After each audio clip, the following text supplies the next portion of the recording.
Sav here. In this video, I'm going to show you guys how to make my stovetop creamy mac and cheese. Now, stovetop mac and cheese, I'm pretty sure that you could do it without making a roux, which is equal parts butter and flour. But I do it for two reasons. One, I use the roux because obviously that's how I was taught. And two, I like to do deep fried mac and cheese balls with my leftover mac and cheese. And the roux in the beginning acts like a really good binder. You throw it in the fridge and it really thickens up and holds everything together. Therefore, it's easier to roll out little tiny balls so that later you can coat it in the egg wash and your panko breadcrumbs. So that is my reasoning behind it. So I hope you guys enjoyed the video. Check back in next week and I'll show you guys what to do with your leftover mac and cheese.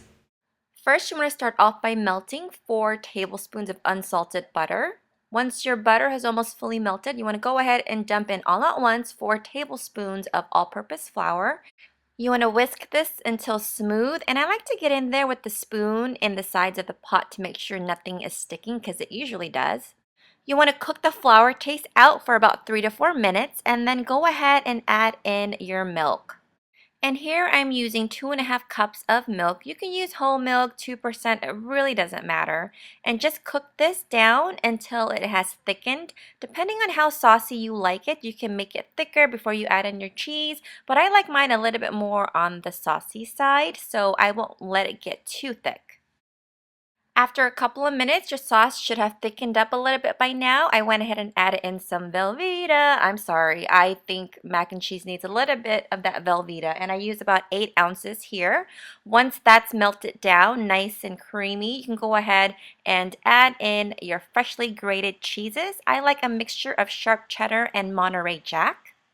I use here about 8 ounces, and you can use whatever mixture of cheese that you like. And go ahead and turn your stovetop off and mix this all in until nice and smooth. And it should look something like this, nice and creamy. I can just eat this straight out of the pot, but I won't. So go ahead and season with a little bit of salt. I like to add about a pinch, lots of ground black pepper, and a little bit of onion powder as well. And you can't forget that ground mustard. You want to stir all of this together until nice and smooth for a good couple of minutes. Make sure everything's well combined. And then you want to grab your pasta, your macaroni elbow noodles. Make sure they are cooked al dente. This is 3/4 pound of that. And you want to mix it all very well. It's going to be so good. You know, it's quite the pity that I'm lactose intolerant. But that's not going to stop me from eating this. Alright, now it's time to give this very bad, unhealthy, but delicious mac and cheese a little taste.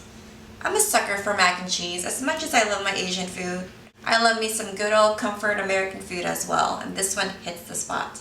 Oopsie.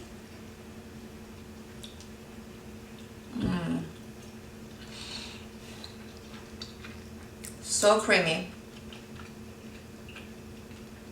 So cheesy. I always make my ribs with this mac and cheese. It's so good. This is one of my husband's favorite things to eat ever. I hope you guys enjoyed the video.